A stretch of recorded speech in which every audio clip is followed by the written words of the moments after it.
Hey, my name's Ian Begley. You're watching the NBA Exchange with Dexter Henry.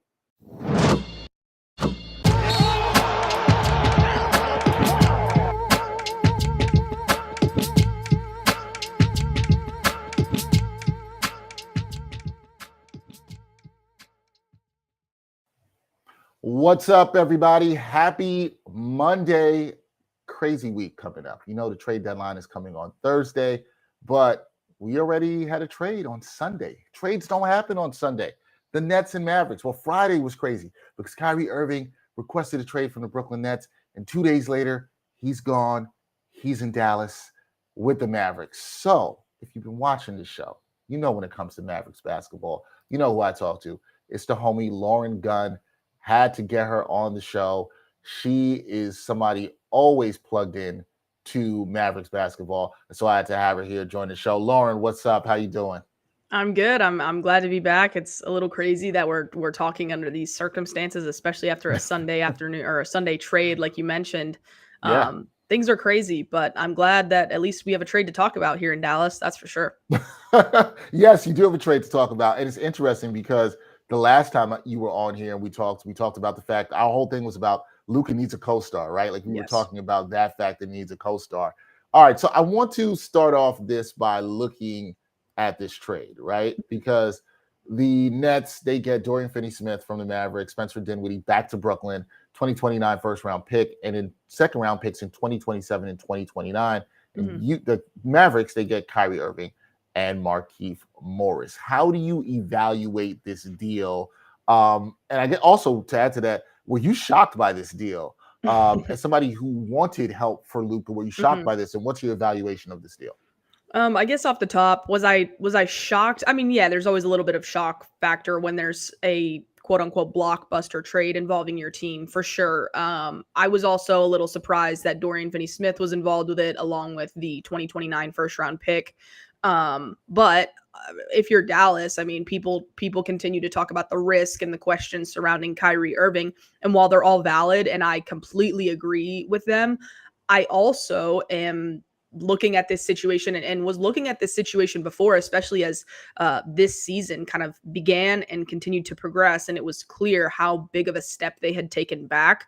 I wasn't totally caught off guard in a way where I was like, I hate this deal. Yes, like I mentioned, losing Dorian Finney-Smith in the first round pick specifically does hurt. But if you're Dallas, I don't know that deal is getting done unless you're including those two key pieces of that deal. I know Tim Cato mentioned that Dallas made it a priority to not include Josh Greene or Jaden Hardy, despite Josh Greene probably more specifically being of high interest to the Brooklyn Nets. So to me, I was very pleased to see that they did not keep those, or that they did not include those two guys in the deal, despite having other offers on the table from teams like the Lakers. The Suns even had a pretty intriguing package, it sounds like, with Chris Paul and Jay Crowder.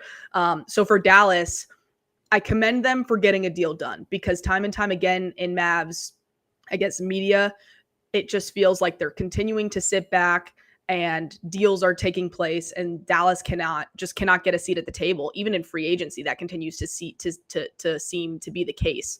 Obviously, the Jalen Brunson situation is a little bit different, but for the most part, it does kind of just seem like missed opportunity after missed opportunity. And while there are, like I said, kind of going back to the gamble and the risk and the question marks with Kyrie Irving, whether it be the extension, the fit, the off the court stuff, unfortunately for Dallas, this was their shot. And I'm not saying that this is it. This is your home run. Everything is on the table for Luka in the Luka era, because they do still have picks 24, 25, 26, 27, and 28 available. And then they will even have the 2030 first, which sounds crazy to say, first round pick, which obviously won't be traded because of the Stepien rule. But the point is that Dallas still has options. And when I made sure to mention this yesterday, when I reacted to the trade, when Kyrie decides it's time to move on, Dallas will probably get something in return. I think him walking in free agency, while that's still very much on the table and something that Dallas needs to, I guess, entertain as a possibility, the Mavs, one, he's going to be playing for a contract, which means he's going to have to show up and he's going to have to help them make some noise in the playoffs. I think he's still going to get a contract no matter what. But when he does decide to move on, which as of right now, I do believe will ultimately be when he requests another trade in the future after he has signed an extension, whether he believes that he's going to commit long-term to Dallas or not. If it just means putting pen to paper and locking that money up for himself, that's what I see kind of being a more realistic possibility or a more realistic outcome. And from then, Dallas will then have they will then have more options kind of after the fact, because there are always going to be suitors for Kyrie Irving just because of the sheer talent alone. And so for Dallas, when you're looking at the gamble and the risk and all of that considered, Dallas now has a seat at the table, especially in terms of competing this year with two of the top ISO scorers in the game, which in terms of basketball fit and with the Mavericks and Coach Jason Kidd, they do run a pretty heavy ISO offense. There's not a whole lot of motion. It's a lot of ball screens, dives, and ISO scoring. So Kyrie will slide right into there and fit in really well. And so personally, I'm really intrigued to look at the basketball fit and see them kind of work together on the floor. I'm also intrigued to see some of these young guys learning from someone Kyrie just because of how different his style is from Luka. I think that he could potentially be a better in terms of his game versus some of the other guys that need to learn in their games. They're more compatible. So I think that they can potentially learn more from him. So I think that there are a lot of upside pluses for Dallas, but this is a big risk. And while that's all true, that was the reality for the Dallas Mavericks. They did not, Right. they could not just sit around and wait for a star to come available, because odds are continuing to wait was only going to upset Luka, and continuing to wait was only an if you could get it done, if your offer gets taken. So for the Mavs, for right now, I like the move. Right. And there's a lot to it, right? And I'm glad you touched upon some of that. The other thing is, I talked about the last time you came on here, we talked about the fact that Luka needed a co-star. Mm-hmm. And I think a lot of people might have thought it would be a big, another wing player that gave you that. Do you think Kyrie is the co-star that Luka needed? Is he the perfect fit? You talked about obviously need another ball handler once Jalen Brunson went too, and that was another thing. But is Kyrie the perfect co-star for? Mm-hmm. Is he the one that Luka needed? Do you think it's a good fit in terms of that, or is there a better co-star for Luka? So, I don't know that I'd say he's the perfect fit, and the biggest reason for that is the availability. I do think that his ISO game and the ball handling and the scoring and his ability to play off ball is, on paper, a really good fit next to Luka, and about as good as you could ask for right now, and especially given their limited assets. I mean, we've seen what Brooklyn has done this season when they've got their guys available and where they currently find themselves in the Eastern Conference.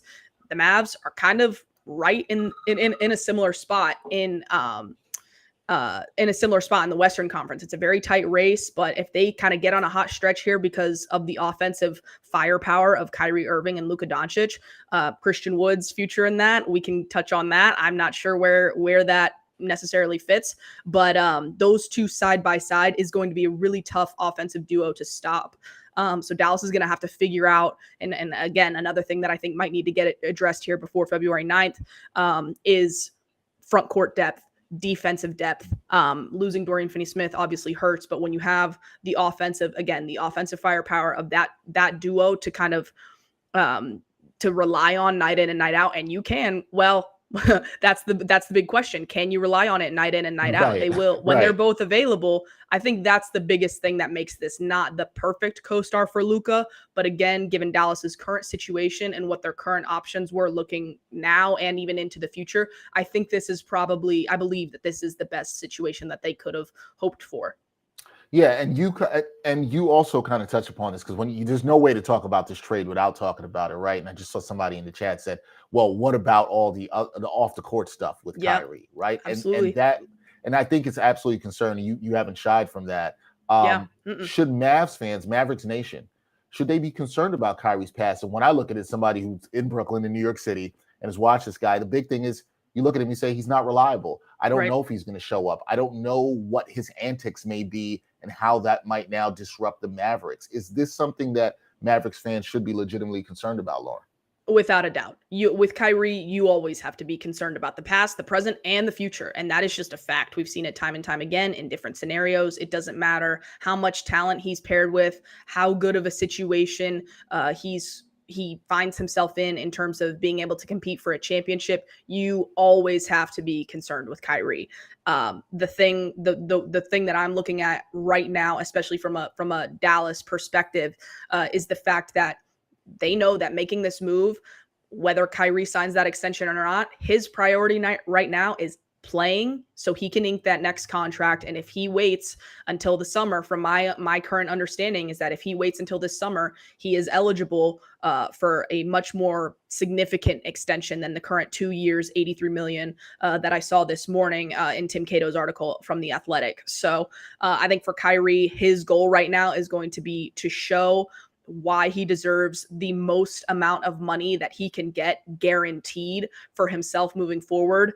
And I don't even think that it necessarily is about, oh yeah, I'm signing a 2-year or that 4-year extension to be a Dallas Maverick for the future. And, you know, I'm not going to have any of this off the court stuff to get me to keep that from happening between now and then. All of those are like, none of that is a surefire yes, just because he wants the contract. You never know what's going to happen around the corner, and you never know what he's going to say or feel or do about it. And so short answer, yeah, they absolutely need to be concerned. But if I'm Dallas, I do believe that they have enough leverage in this situation right now. And Kyrie knows that he needs to show up and he needs to play so that he can get the contract that he so desires. Yeah, and all reports, Chris Haynes reported that he's ecstatic to join the Mavericks, but we also heard he was ecstatic to join the Celtics when he went there too, and then that changed as well. Look, Exactly. you never know with Kyrie, right? You never know with Kyrie, Lauren, and that's the really interesting thing about this. You brought this up because now when you look at this roster, and you're right, you gave away one of the best 3-and-D players in the league, Dorian Finney-Smith. Now you have a starting lineup that is going to have Luka Doncic, Kyrie Irving, and Christian Wood. None of those guys are known to be strong defensively. No. How concerned are you about Dallas's defense, and do you think they make any moves to address that before Thursday? Yeah, I'm definitely concerned. Josh Greene, I do think, and a big part of this, not whether or not this deal gets done or not, I don't think it was a factor in that regard, but Josh Greene's development in terms of him proving that he's a player that you can play more than 20 minutes a night. That's a big part of what Dallas is kind of planning moving forward, and a big reason as to why he was not available to be included in this trade, even though Brooklyn was interested in that. For Josh, I do expect him to continue to have more minutes. I expect Reggie Bullock to be in the starting lineup as opposed to Tim Hardaway Jr., despite I believe it was ESPN's projected lineup. That's just, you're going to have too much offense and too little defense. I do got to give Christian Wood some credit. He has improved on the defensive end. He's become a shot blocking presence for Dallas, which has been phenomenal. And that's a big part of it. I don't know that he's going to be a Dallas Maverick post deadline. I think that there are still a lot of looming kind of internal questions there from what I understand on that front with Christian Wood. But whether Christian Wood is included or not, I think you got contracts like Tim Hardaway Jr., even guys kind of on the, and I hate to say lower end because I don't mean to be disrespectful, but I think you got even guys like Frank Ntilikina and even contract numbers like Theo Pinson. I don't think that they can afford to give up Theo Pinson. But there are guys that I think could be system fits for other teams that are looking to make these around the fringes kind of roster moves. And those are where I'm interested to see Dallas kind of get out and be creative, because they just gave up their few remaining second round picks. So you're going to have to look at, okay, who can we can no longer add these picks to move off of Davis Bertans or even JaVale McGee. I do think that there's still a chance that they move JaVale McGee. But there are several situations around the league. You got the Knicks, you've got the Kings, you've got even Denver, teams that need front court depth, or could use someone like a JaVale McGee more than Dallas could use someone like a Frank Ntilikina or even a Theo Pinson. I've seen so many people from Knicks Twitter want Frank Ntilikina, want Theo Pinson, even with them being former Knicks. So I do think that there are going to be options out there for Dallas. I don't know that they're necessarily going to be any more eye-popping moves. I think the eye-popping move will be when Christian Wood gets moved. Probably most likely, at least as of right now, from my understanding, is to the Clippers. But if it's not the Clippers, if it's not someone else, I'm not going to be surprised if he gets moved and Dallas either gets a return from that trade or at least has another deal lined up to address the fact that they need a rim protecting presence to kind of round out that starting lineup. I personally am keeping my eye on the Hawks, especially with Christian Wood now being available. But I'm not sure that Dallas is going to be able to close that deal. Yeah, and I figured they'd want to address the defense because offense really hasn't been the problem for Dallas this year, but they dropped what it was 7th last year in defense, and now they're down to 24th in defensive rating. So you've seen that change there. A couple more questions for you before I let you go here. You talked about this to me for quite some time, and you just mentioned it before. Josh Greene, right? You were very high on Josh Greene. You wanted more minutes for Josh Greene. Now he will get that opportunity in the starting lineup. Do you think he can be that kind of two-way player that the Mavericks need here? And there's obviously really good value for a guy who's still on his rookie contract here. What do you think Josh Greene can now do in this offense and also defensively as well, too? Yeah, I think as first, I do want to note that I honestly, I hope I'm wrong, but as of right now, I do think that Reggie Bullock will keep that wing spot in the starting lineup. Okay. But I would not be surprised, and I tweeted this yesterday, I would not be surprised if as the year kind of goes on, it does make more sense to start Josh Greene over Reggie Bullock because the numbers are there. Josh Greene is simply more effective, especially when he shares the court with Luka Doncic. And playing with a guy like Kyrie in the starting lineup, I'm not sure as of Kyrie or Jason Kidd's plans to stagger Luka and Kyrie the way he did with Luka and Dinwiddie. That I think could significantly come into play with where Josh Greene fits into that rotation and what lineups he has him out there with. But I absolutely wouldn't be surprised if it's not too much longer before Josh Greene starts, because not only from day one, it was the athleticism and the defense and the energy, which is why I was so high on him, because he has all the intangibles that you can't teach. He high motor. He's going a mile a minute. It was very clearly when you're watching him, you got to have the patience to kind of let him figure it out, let the game slow down. You got to wait for him to stop committing these kind of dumb fouls that rookies tend to make when they're adjusting to the speed of the NBA. And you've got to wait for him to kind of get a more consistent 3-point shot so that he can be a reliable option for Luka. And this year, he has shown that he can do that. He has the confidence. He doesn't hesitate. His mechanics have improved. And he hits big shots even down the stretches of games. So I am not going to be surprised at all if Josh Greene, when he makes the starting lineup, I will just be interested to see if it's sooner or later in terms of it being either this year or not until next year.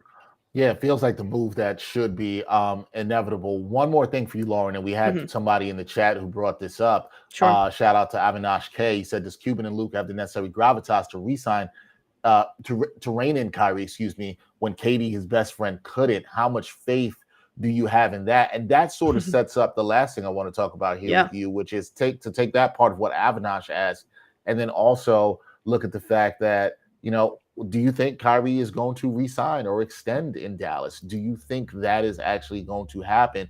Or for you, are you just kind of focused on, all right, let's just see him get in here. Let's see how it works with the team. Cuban and the guys, we'll worry about that a little bit later. How do you think this all plays out for the Mavericks? Yeah, well, first, thanks for the question. It's a great question and probably the biggest one for Dallas right now. Yeah, it is. Do I think anyone can rein in Kyrie? No, I sure don't. I think that that's just his personality. And no matter how you feel about that, to me, that is just a fact when it comes to Kyrie Irving. So in terms of reining him in, I don't know that I'm going to be holding my breath for that one. But again, I do think that Kyrie's priority number one, at least from everything that I've read and from everything that I've heard, is to get paid. And so for him, he's going to have to show up and he's going to have to play in order to get that done. So do I think that he will extend? I would be a little surprised if he extends the 2-year before the offseason. If he extends before the offseason, that would surprise me. I do think he will extend. It's really hard to say. Kyrie is probably the most unpredictable player in the NBA right now. Yes, I would agree. My current belief is that it makes the most sense for him to play well, lock up the extension, because a big part of it is while other teams may promise him the number, I would not be surprised if Mark Cuban and this front office, kind of given their somewhat desperation, include more favorable stipulations and more favorable kind of components within the contract that make Kyrie say, hey, you know what? I'm going to take this one. And when I need to run, I can do it because teams are always going to want me. LeBron's still going to want me. There are other teams out there that are going to need me. So for those reasons, I do expect him to re-sign and extend in Dallas, but I do not. Do I think that he will be on the Dallas Mavericks by the end of a 4-year or even a 2-year deal? Personally, that would surprise me. Yeah, I think that's a safe bet going with Kyrie, because you never know what know. Kyrie is going to do here. Lauren, I'm glad I was able to get you on, because I reached out to you. I wanted to know your reaction to the trade as soon as it went down, and you got back to me. We love having you on the show. Please check out Lauren's work. She is now part of the Objective Basketball Pod. It's a really good podcast. Please check that out. She does great work covering the Mavericks. Lauren, I hope listen, I'm a Luka fan, so I hope things work out well. Me too. But it's Kyrie. So I'm just it is what it is, man. You got I'll end it on this, is that I am expecting this to not pan out well. Do I think that it's going to work out? I do not. But for Dallas, again, they needed to do something. They needed to shake things up, because what was lying ahead was pretty doom and gloom, to use the words from my kind of outlook that I sent out yesterday, that you can check out on my Twitter page if you want to see all of that. But we'll see. We'll have to it's a big wait and see with Kyrie, as it always is. The last thing I'll say to people is, I was laughing. You had a tweet, I think it was yesterday, where you were like, the Mavs need more help. But then in a couple weeks, you might be saying, man, I wish we had Dorian Finney-Smith. Yeah, you can take that to the bank. It will be on your timeline. You can. All right, Lauren, thank you for your time. Appreciate you. I will talk to you soon, and I hope everything works out. All right? Thank you so much. Talk soon. That is the great Lauren Gunn. Check her out on the Objective Basketball Pod. We are going to take a quick break. When we come back, my guy Chris Milholen will be joining me to talk about the Nets side of this trade and all the drama that was going on in Brooklyn. We hope the drama is now a little bit down in Brooklyn, but you never know, because there's been a lot of drama with the Brooklyn Nets. We'll talk about that when we come back on the NBA Exchange. Some are always looking for more sports content, and among the glut of sports media, some are looking for sports content that dives a bit deeper and doesn't just stick to sports. So check out Backpack Broadcasting's original long-form sports journalism series, Sideline Stories. The award-winning original series takes viewers directly into underrepresented communities within the world of sports. It's a series that goes beyond traditional sports reporting, like box scores and statistics, presenting exclusive stories that you won't find anywhere else. With a diverse group of correspondents, the series provides interviews and interesting stories around the world of sports, because there is so much beyond the game, and so much that occurs off the field or court that impacts each of us and the world we live in. Giving a voice to athletes, coaches, fans, and everyone involved in athletics, Sideline Stories looks to push sports storytelling further than ever before. It's a winner of the 2020 Independent Shorts Awards, and all episodes of Sideline Stories are available for viewing today on Backpack Broadcasting's YouTube channel and Facebook page.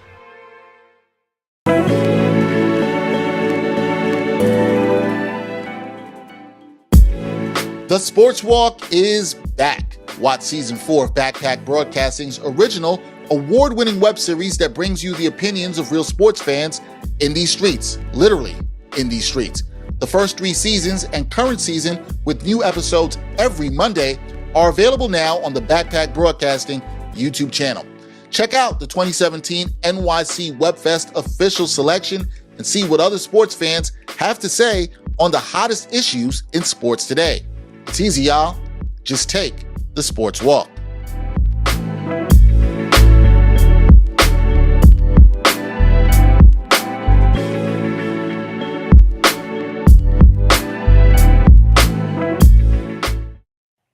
All right, welcome back to the NBA Exchange. Thanks for rocking with me. Special thanks to our guest earlier, Lauren Gunn.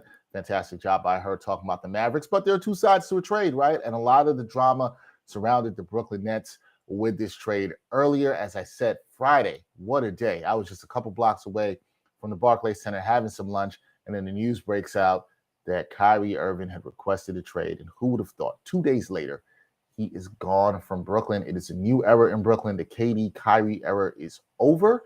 We are going to discuss that with one of my favorite people covering the Nets, if not my favorite. It is my guy, Chris Milholen. He covers the Nets for Sports Illustrated. You also see his words in Nets Daily, fellow Nets Daily alum. Chris, what's up, my man? How you doing? What's up, brother? Always great talking to you as always. You know, you're one of my favorite people to chat hoops with, and I'll obviously thank you again for having me on as always. Anytime, man. You know, once this went down, I had to reach out to you yesterday. I said, Chris has got to come on the show. We have to absolutely talk about this for sure. Thank you to everybody out here watching. I see a lot of people watching on YouTube, LinkedIn, everybody watching out there. Appreciate you. Chris, let me start with this because I asked this to Lauren too when she was on.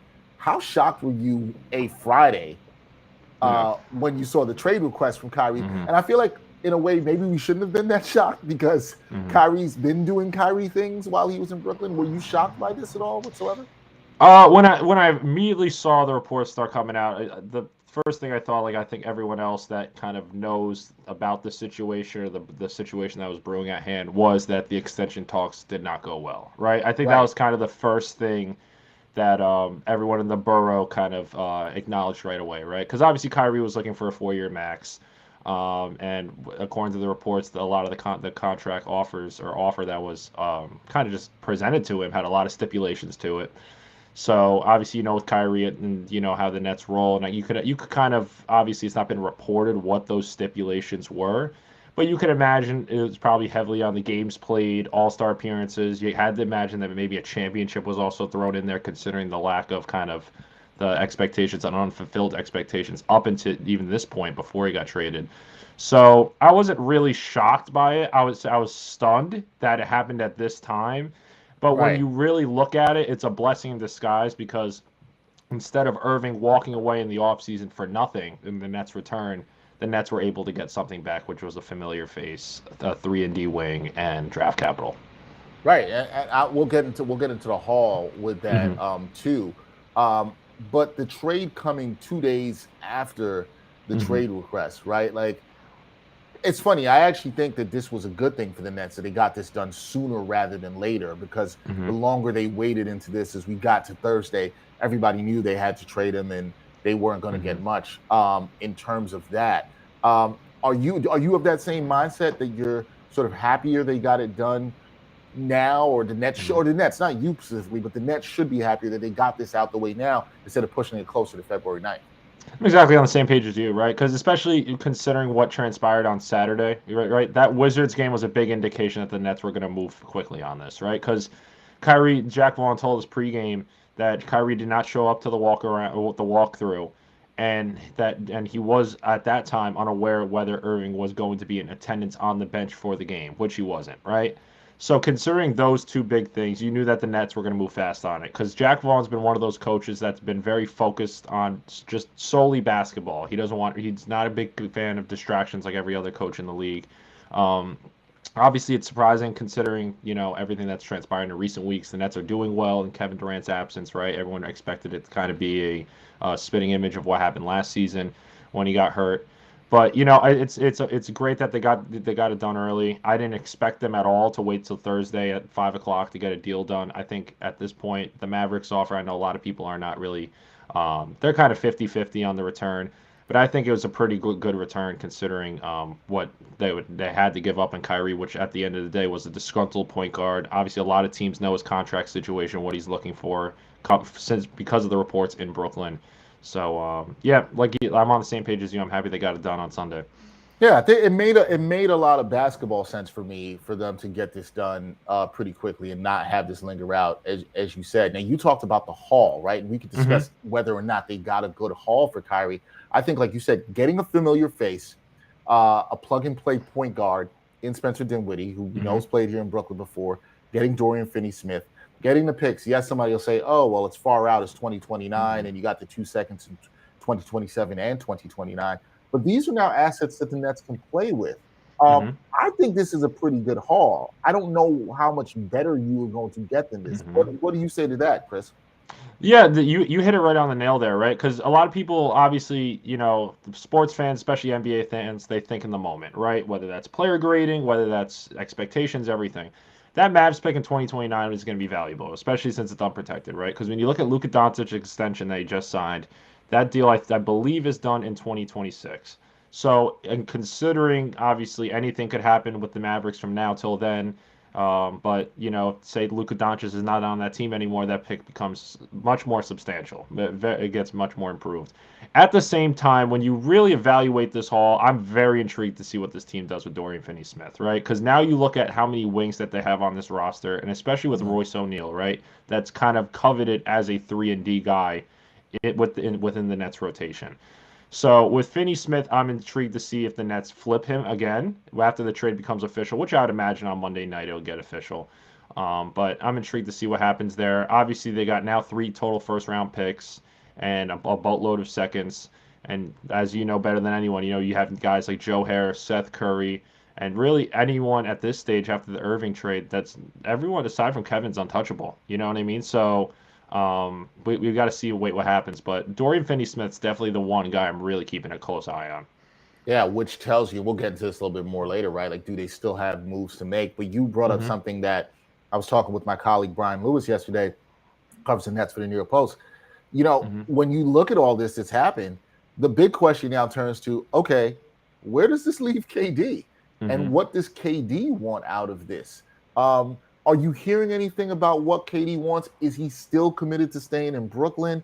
Does he want to go elsewhere? Should the Nets blow it up? There's a lot of interesting possibilities now that the headache that was Kyrie Irving is out the way. Where do you think this leaves Kevin Durant? It's interesting, right? Because with Kevin, because he is injured, he's not obligated to speak to the media, right? That's obviously, media can't talk to injured players unless, like, we talked to him a couple weeks ago because of that 2-week timeline.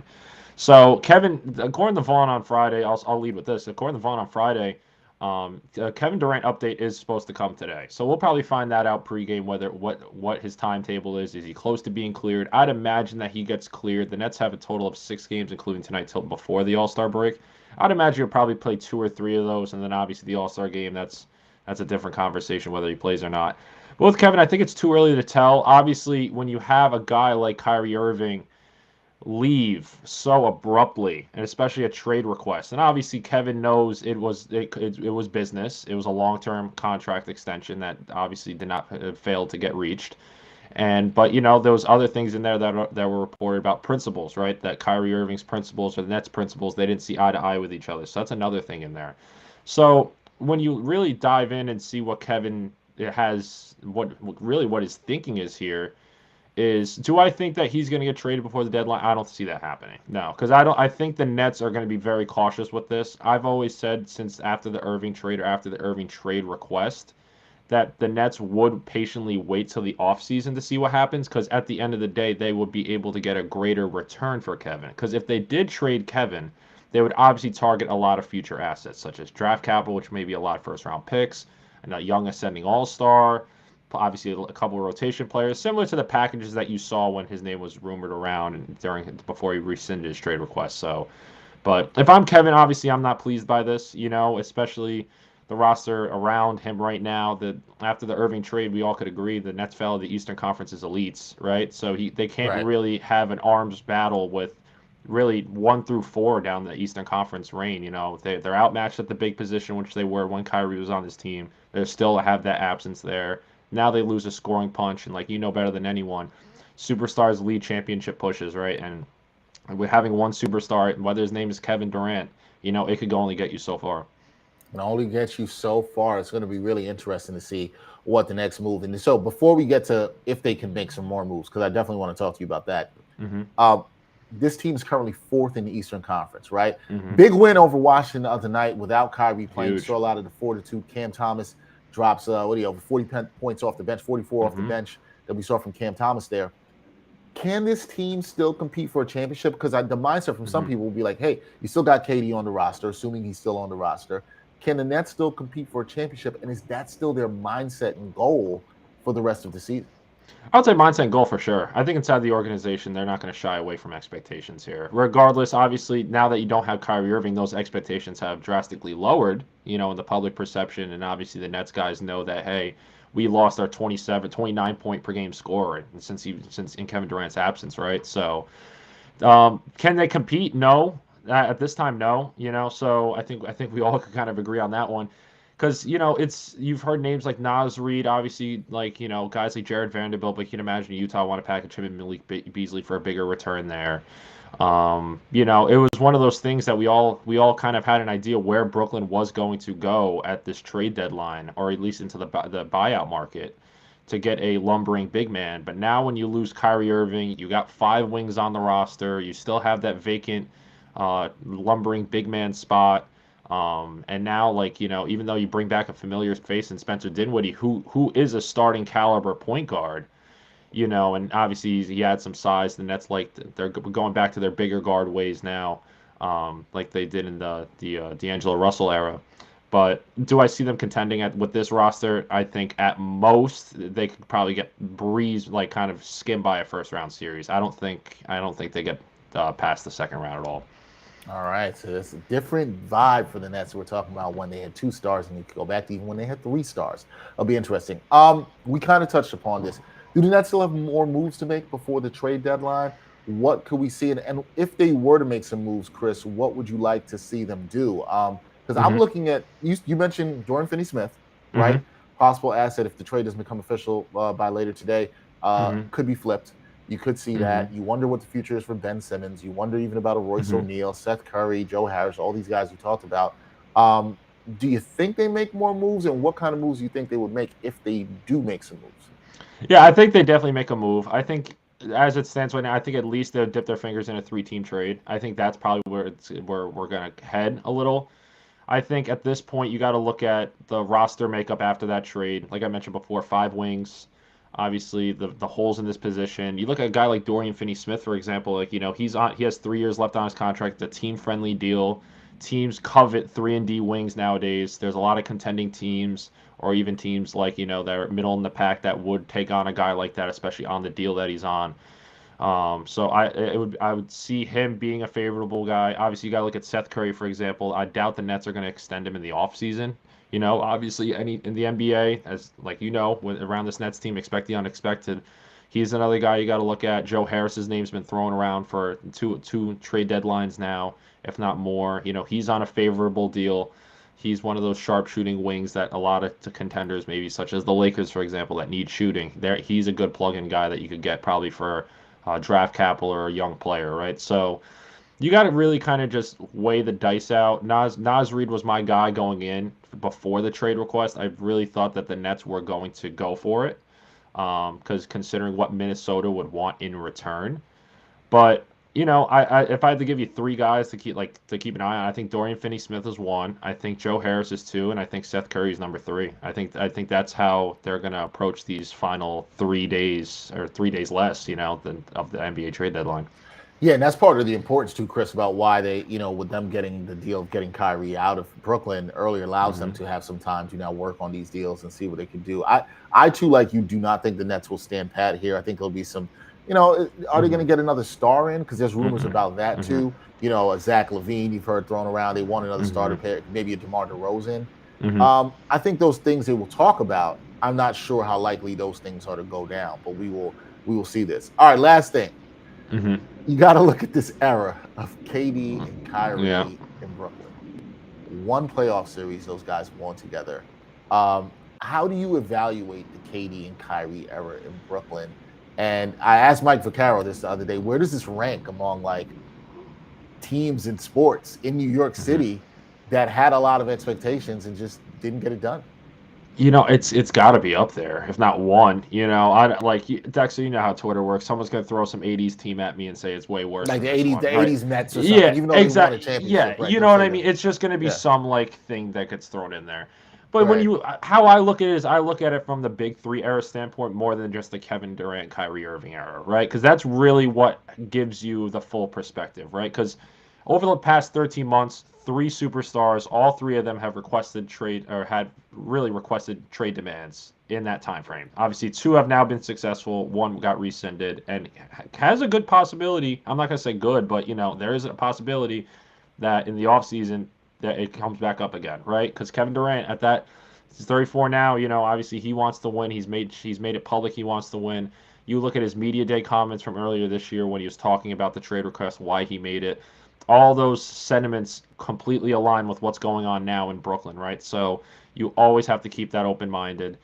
But when you really look at the Kevin Durant, Kyrie Irving era, 74 games played, 1 playoff series, obviously the best word to kind of put it is disappointed, unfulfilled, right? Because a lot of Nets fans were happy when these 2 both came to town. Obviously, if say it happened this year, no NBA team would shy away. They would take on Kevin Durant and Kyrie Irving, right? Because those two guys are arguably the number one. Well, arguably one at their positions. Kevin's obviously one of his, but now that it's all over, and now you got a Monday night game against the Clippers. It's the beginning of life without Kyrie Irving. You still don't have Kevin. Ben Simmons, obviously he hasn't been able to meet expectations coming off the offseason back injury with a lot of left leg problems as well. It's crazy. Life comes at you fast, and the Nets learned it pretty fast. Yeah, everything has been fast with the Nets, Chris. Yeah, tell me about it.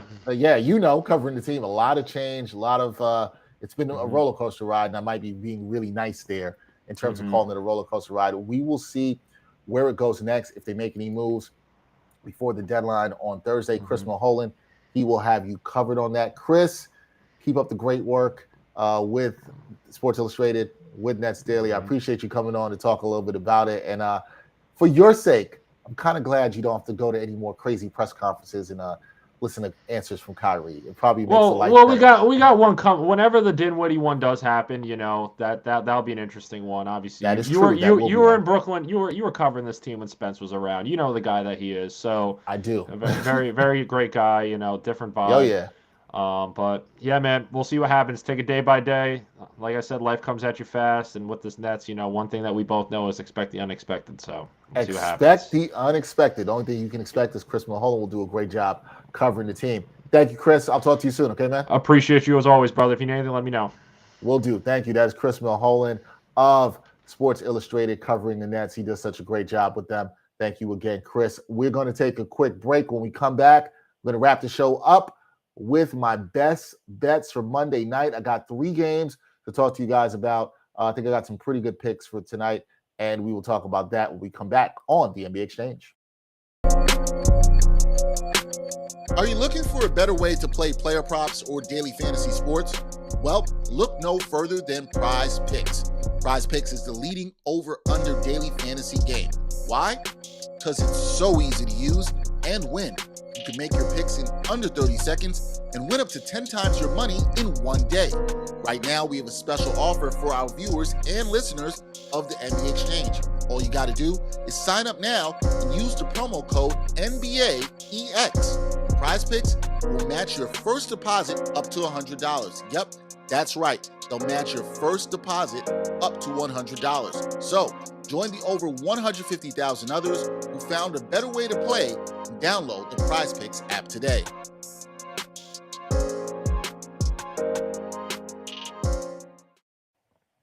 All right, guys, welcome back to the NBA Exchange. Your boy Dexter Henry here. Really good show today. It's been a while since we had done 2 guests in one show. I think it worked out fantastic with Lauren Gunn and Chris Milholen. They both do a fantastic job covering it. Thank you to everybody checking in. Hit the like button wherever you're watching. Share this episode wherever you're watching. You can bring in the comments, whatever you think in the chat. I appreciate those who've checked in. Shout out to Avinash, who's been bringing in some really good questions throughout this episode. Had some good ones. I appreciate you for checking in there. So thank you so much. Always appreciate the support of the people. But you know how we close out the show. We always got to talk some basketball betting. And there's some interesting slate of games tonight. The Nets, they play the Clippers. We talked about that a little bit too. But I want to talk to you guys about what's going on with some of these bets that I like and some of the teams. And there's some interesting stuff. You've got some really good teams playing some bad teams tonight, some teams that are really moving around for positioning in the standings. So I think it's all really interesting right now. My first game that I'm going to talk about tonight is a team I've been talking about a lot lately in the last week, even though they are on a 2-game losing streak. And that is the Sacramento Kings. The Sacramento Kings, they are taking on the Houston Rockets down in H-Town tonight. The Kings are 5.5-point favorites. I've talked about this with the Kings time and time again. They are right now sitting, I just want to double check that they did not slide down. They're still 3rd in the West. They're 29-23. They're 7 games behind the Nuggets. They've lost their last 2 games, a bit up and down. They had a 2-game winning streak, lost 2. They lost 3 before that. So they've been up and down 5-5 in their last 10. But what I've liked about betting with them is that they generally are going to take care of business. I think been focused on taking care of business against the teams that they should. This is a pretty manageable spread for them against the Rockets right now. The Rockets are not a good team at all. They are one of the worst teams in the NBA, if not the worst record. Yes, they do have the worst record in the NBA at 13-40. They're always back and forth with the Detroit Pistons, so I did not know that. But this is the home game for the Rockets. I like the Kings in this spot to take care of business, and I'm really liking betting the Kings who take care of business against teams they need to before they get into the All-Star break. This is a team that's very focused on getting on the playoffs. Mike Brown has them playing well. I think they take care of business tonight against the Rockets. I do not think this will be a contest. Love the line is only 5.5. Some of that I think is because of the mistrust in the Kings. They lost a couple close games their last 2 games, but give me the Kings to cover 5.5. This is probably my lock-em bet of the night here with the Kings smacking the Rockets. I'd be very stunned if the Rockets won here. If you like the Rockets, they're plus 195 in the money line. Over under for this is 234.5.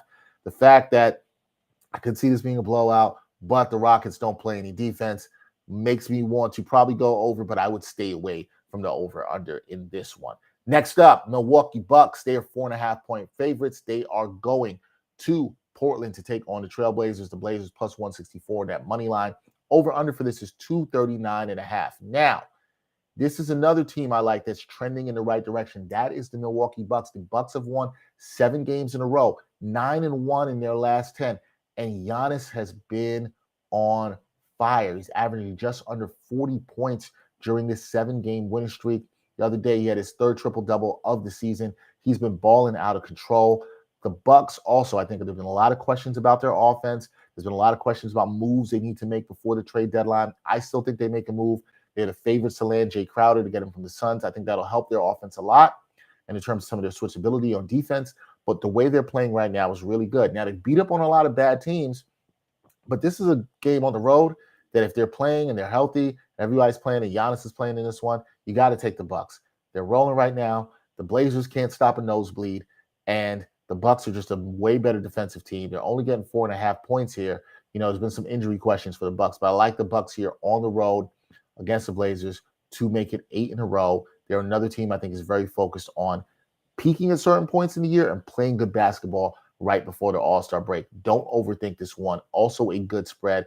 I even like this game if Giannis doesn't play because I just think the Bucks still have enough veteran savvy to get this done in this game. But Giannis is expected to play, and I think the Bucks are able to take care of business. And my last game of the night, this involves a huge injury shift that we have in the NBA. And it's Oklahoma City Thunder. They're visiting the Golden State Warriors. Thunder plus 158 on that money line. Golden State Warriors 4.5-point favorites. Why such a slim line, you might ask, with the disparity in teams over under 237.5. Now, the Warriors, they just got the news that Stephen Curry is going to be out at least a couple weeks. Another injury for Curry, partial ligament tears in his knee. That'll keep him out. Now, there's a point that Steve Kerr made with this that the Warriors have learned over the last couple of years how to play through stretches without Curry. Curry missed an 11-game stretch with the shoulder injury earlier in this season, and the Warriors went 6-5 in that stretch. So you can like that. But, from watching the league this year, you've been watching the Thunder. You know how good Shai Gilgeous-Alexander is. You see how the Oklahoma City Thunder have been playing hard. They're a very scrappy team. They're on the outside of the play-in tournament right now, but they're scrapping. They're trying to win games while also developing young talent. They're 25-27. The Warriors are 27-26. Normally, I'd say this is a game the Warriors should take care of, but didn't like how they looked recently the other night. I think they'll struggle for a little bit without Curry. I think it takes them some time where you have Jordan Poole handling a lot of responsibilities and he turns the ball over a lot. I think this is the prime game to take the Oklahoma City Thunder. And you say you want to take the Thunder into points? Fine. I'd probably do that. Give me the Thunder and the 4.5. But if you really believe the Thunder can win, and I think the Thunder can win this game, I'm going Thunder money line here. I think the Thunder pull an upset in the Bay. I still think it'll take a couple games for Golden State to figure their things out without Curry. So give me the Thunder plus 158 on that money line to get it done here in San Francisco. All right, so here are my picks. I like the Kings covering 5.5-point favorites in Houston tonight. Also, I like the Bucks covering as 4.5-point favorites in Portland. So 2 road favorites. I like them. And then I'm taking the road dog in the Oklahoma City Thunder to knock off the Warriors in the Bay. Great show today. I'm going to share my thoughts really quickly on the whole Kyrie Irving traded situation and what it means for the Nets and the Mavericks, because we were able to talk about this with Lauren Gunn and Chris Milholen, and they did such a great job in talking about it. But I think this is the best thing that could have happened for the Brooklyn Nets, to be honest. I think in terms of everything that's gone on, Kyrie was a problem. No doubt about it. Kyrie was a problem here. He was somebody that management can trust. To be quite frank with everybody, he's a player that I'm not sure any team can trust. Why would you trust him? Why would you want to give him a long-term contract? Now, there's something to desperation that's needed, and I do think the Mavericks somewhat are desperate, and you heard Lauren talk about this in terms that they've struck out a lot in free agency. They've always needed a star, and this is why they made this move, and I understand that. But Kyrie is Kyrie, man. You can't predict what Kyrie would do. It's been all about him. It hasn't been about team. And I do have concerns about him with the Mavericks. I have concerns about whoever he's with. There's a track record now. He wanted out of Cleveland, which I actually supported. He wanted to go do his own thing, be his own man. I can never knock anybody for that. But he blew stuff up in Boston. He blew stuff up in Brooklyn. You have all the outside stuff. Don't want to take the vaccine. The anti-Semitic retweet of the video. All this stuff going on. Why would anybody trust Kyrie Irving? You can't trust Kyrie Irving. And Lauren even acknowledged that. He knows there's questions about it. I think Maverick fans should be excited about the offensive upside to see him with Luka. I get that. But you also got to be concerned about this dude if he doesn't like what he wants. Can't be trusted. And I don't care what you do for work. What you do for work. You know what people want to know? That you're reliable and you can be available. Kyrie Irving has not been reliable. And that's the thing. Now, on the net side of things, you wonder where they go from here. You really do. You wonder what Kevin Durant's thinking, but Kevin Durant has to take some of the blame in this. You chose this dude as your co-star. And it hasn't worked out. He's shown you time and time again that he was not reliable. So maybe it's a reset for the Nets, and I'm very intrigued to see what they do with their roster and how they tried to build around Kyrie. I was initially of the thought that they should just blow it up and get rid of Durant. But we also have to understand that this is a business, and Joe Tsai knows that if he gets rid of Durant, he is not getting the same amount of people to come to games at the Barclays Center here in Brooklyn, and that stuff matters. So it'll be very interesting to see what the Nets do. But if you're the Nets, you got to be glad that you moved on. I saw somebody in the chat that asked, like, oh, well, you know, did the Nets want to trade Kyrie Irving so badly because it's moved quickly?